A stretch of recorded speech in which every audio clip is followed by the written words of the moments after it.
Bab 2716. Latihan. Lihatlah 3 pedang kalau tak terkalahkan, dan di bawah 3 pedang, maka lihatlah menara kecil. Mendengar perkataan menara kecil, Mileye terdiam. Menara kecil ini benar-benar sombong. Dan bukan sekedar sombong, dia tentu aja paham, jangankan menara kecil, kalau dia mengikuti Lydia sebentar, dia juga akan merasa semua orang di dunia ini adalah semut. Saat itu, menara kecil berkata lagi, "Majikan muda, pikiranku saat ini adalah ingin membangun kekuatan sendiri. Berdiri sendiri." Ciwani mau tidak mau berkata, "Menara kecil, kamu jangan lakukan ini." Menara kecil berkata dengan lembut, "Aku tidak ingin menjadi sombong, tapi kekuatan aku tidak memungkinkan." Ciwani. Menara kecil berkata lagi, "Majikan muda, agar kamu tidak mengira aku berpura-pura hebat, kita bisa latihan persahabatan, jangan khawatir, demi majikan dan Destiny, aku tidak akan membunuhmu." Latihan sebentar. Mileye tersenyum dan berkata, "Kita bisa belajar dari satu sama lain." Menara kecil berkata, "Pindah tempat." Mileye mengangguk, "Oke." Setelah suara itu terdengar, dia mengambil menara kecil dan menghilang di tempatnya. Detik berikutnya, dia dan menara kecil muncul di tempat yang tidak diketahui. Mileye melihat sekeliling, lalu tersenyum dan berkata, "Menara kecil, aku akan memukulmu dengan Jiwani, apakah ada masalah?" Menara kecil tertawa, "Aku tidak terkalahkan, kamu bisa melakukan apapun yang kamu inginkan." Mileye. Suara pena kebenaran agung tiba-tiba terdengar, "Aku belum pernah melihat menara yang sombong seperti itu." Menara kecil tersenyum meremehkan, "Konyol kalau pena jelek berani menilaiku. Entah itu orang atau benda, yang paling menyedihkan adalah dia tidak punya petunjuk apapun di hati. Itu adalah kebodohan, kamu pena kebenaran agung yang bodoh, tahukah kamu siapa aku? Menara pertama di dunia puluhan ribu surgawi. Pertama ada aku si menara kecil, baru ada langit, mengerti?" Mileye. Buset. Pena kebenaran agung tiba-tiba berkata, "Kamu duluan ada, baru langit. Apa kamu gila?" Menara kecil berkata dengan lembut, "Nodoh." Pena kebenaran agung. Di samping, Mileye menggelengkan kepalanya dan tersenyum, "Menara kecil, bisakah kita mulai?" Menara kecil berkata, "Majikan muda, kamu yang melakukan serangan pertama. Karena aku takut kalau aku yang melakukan serangan pertama, kamu tidak akan mempunyai kesempatan untuk bergerak." Mileye tertawa, "Oke." Setelah suara itu terdengar, dia tiba-tiba melompat ke depan, merentangkan telapak tangannya, dan pedang biru gaib muncul di tangannya. Detik berikutnya, kekuatan mengerikan keluar dari tubuhnya, dan Mileye mengangkat tangannya lalu menebas. Jelek. Ruang waktu terbelah di hadapan Mileye, dan dalam sekejap, Mileye melompat keluar dari alam semesta yang ada. Mileye memandang menara kecil di alam semesta yang ada, dan sambil berpikir, dalam sekejap, 4 bayangan cahaya pedang langsung menebas menara kecil. Instan tak terkalahkan. Itu adalah kemampuan tak terkalahkan yang diberikan oleh pedang biru gaib. Bisa dikatakan Mileye menyerang dengan seluruh kekuatannya. Di alam semesta yang ada, ketika 4 bayangan muncul, menara kecil terkejut, "Buset. Buset." Detik berikutnya, bang. Dengan menara kecil sebagai pusatnya, segala sesuatu di sekitar pun mati. Puluhan juta Star Territory terkubur dengan satu pedang. Untung saja ini Star Territory yang sudah mati, kalau tidak tahu berapa banyak makhluk spiritual yang terkubur. Klik. Saat ini, suara retakan tiba-tiba terdengar.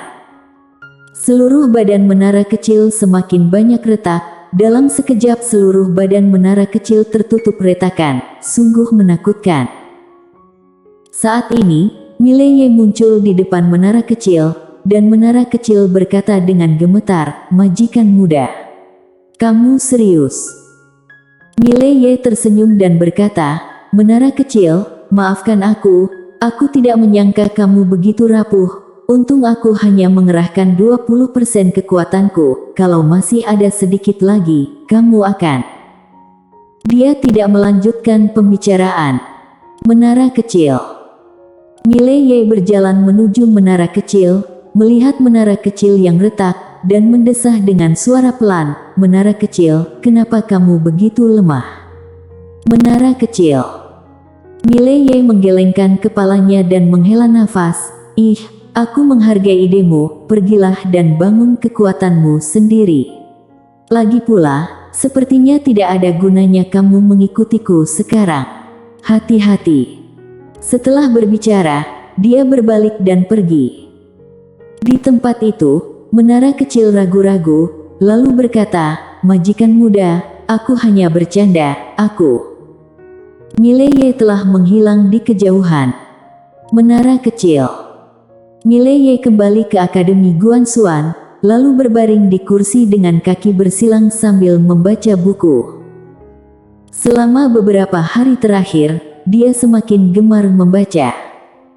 Karena setiap kali dia membaca buku, hatinya bisa segera tenang, dan dia menyukai dirinya dalam keadaan tenang seperti ini.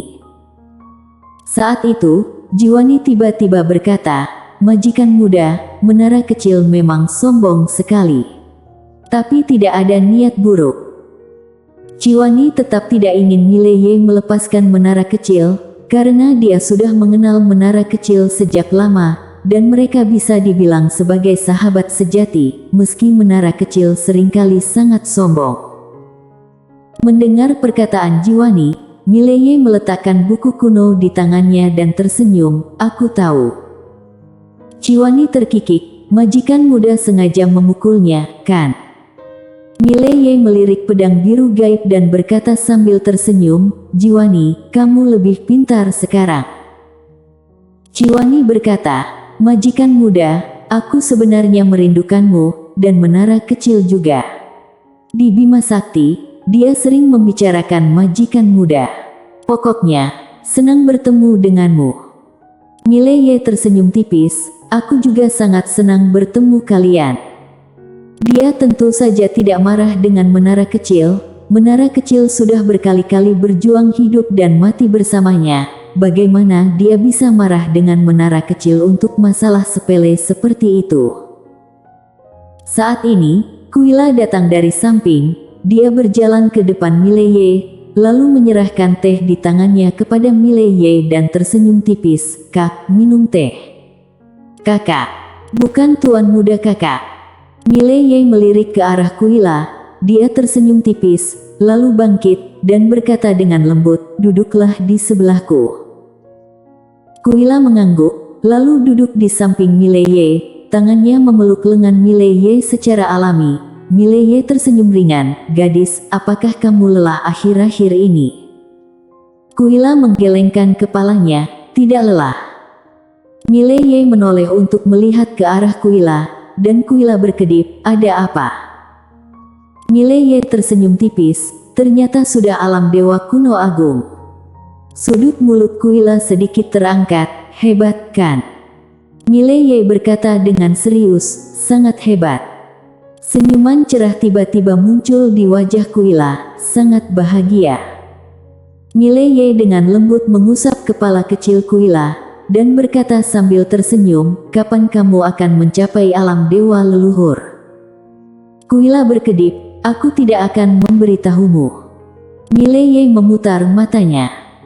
Kuila terkikik, lalu bangkit, "Kak, aku pergi kerja." Setelah selesai berbicara, dia berbalik dan melompat ke kejauhan, sangat senang. Melihat Kuila di kejauhan, mata Mileye berkilat rumit, "Lydia." Saat dia berbicara, matanya perlahan tertutup. Dia tidak akan pernah membiarkan tragedi masa lalu terjadi lagi. Semua orang harus baik-baik saja. Saat ini, menara kecil muncul di samping Mileye. Menara kecil ragu-ragu, lalu berkata, "Majikan muda." Mileye tersenyum, lalu merentangkan telapak tangannya. Menara kecil terbang ke tangannya. "Menara kecil, kamu bersenang-senang di Bima Sakti." Menara kecil dengan cepat berkata, "Senang, Bima Sakti sangat menyenangkan." Ada juga Yana dan si Putih. Yana selalu memprovokasi Kak Destiny dan dipukuli setiap hari. Mileye tertawa. Bahkan dia masih menyayangkan perjalanan ke Bima Sakti kali ini, karena dia tidak menjelajahi Bima Sakti, apalagi bertemu Yana dan si Putih. Dia sangat merindukan Yana dan si Putih. Mileye tiba-tiba bertanya, "Kak Pena, kenapa majikanmu tidak mengizinkan orang luar masuk ke Bima Sakti?" Setelah hening sejenak, Pena Kebenaran Agung berkata, "Peradaban seni bela diri Bima Sakti sangat rendah. Kalau orang luar diizinkan memasukinya, itu akan menimbulkan ancaman besar bagi dunia itu. Oleh karena itu, majikan membuat larangan untuk mencegah kultivator manapun masuk Bima Sakti." Mileye tertawa, "Sampai Yana dan si Putih sampai di sana, kan?" Pena Kebenaran Agung berkata, "Iya, sekarang Bima Sakti lambat laun sudah terhubung dengan dunia luar. Entah ini hal yang baik atau buruk, Mileye tersenyum tipis, "Jangan khawatir, aku akan melindungi Bima Sakti mulai sekarang." Pena Kebenaran Agung. Mileye tertawa, lalu melihat ke kedalaman langit berbintang. Kalau dihitung, orang-orang dari klan Zong akan segera tiba. Pada saat ini, Mileye tiba-tiba menarik pandangannya, dan dia melihat ke arah pintu jauh, di mana seorang pemuda sedang berjalan perlahan. Mileye melirik pemuda dan berkata sambil tersenyum, "Klan Zong." Pemuda itu menghampiri Mileye dan berkata sambil tersenyum, "Izinkan aku memperkenalkan diri, aku adalah Tuan Muda ke-7 Klan Zong." Tuan Muda ke-7. Mileye mengangguk sedikit, "Jadi Tuan Muda ke-7, aku sudah mengenalmu sejak lama." Jejak keterkejutan muncul di mata Tuan Muda ke-7, "Kamu kenal aku?" Mileye tersenyum dan berkata, "Aku mendengarnya."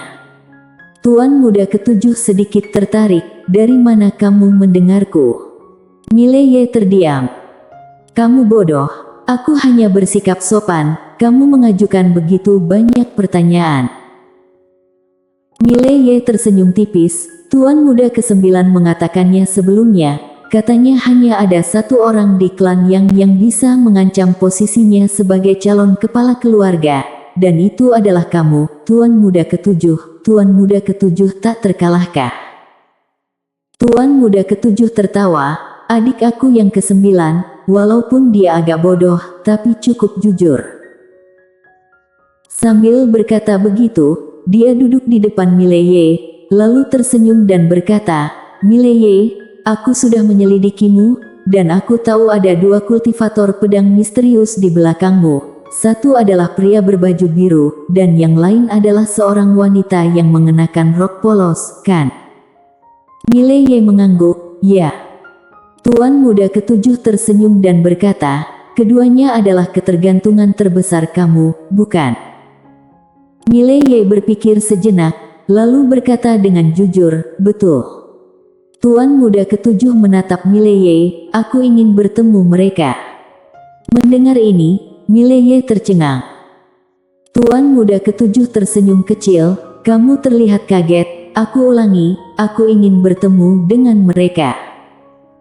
Setelah hening sejenak, Mileye berkata, "Apakah kamu yang dikirim oleh klan Zong untuk mengincarku kali ini?" Tuan Muda ke-7 mengangguk, "Tepat sekali." Sudut mulut Mileye sedikit terangkat, "Oke."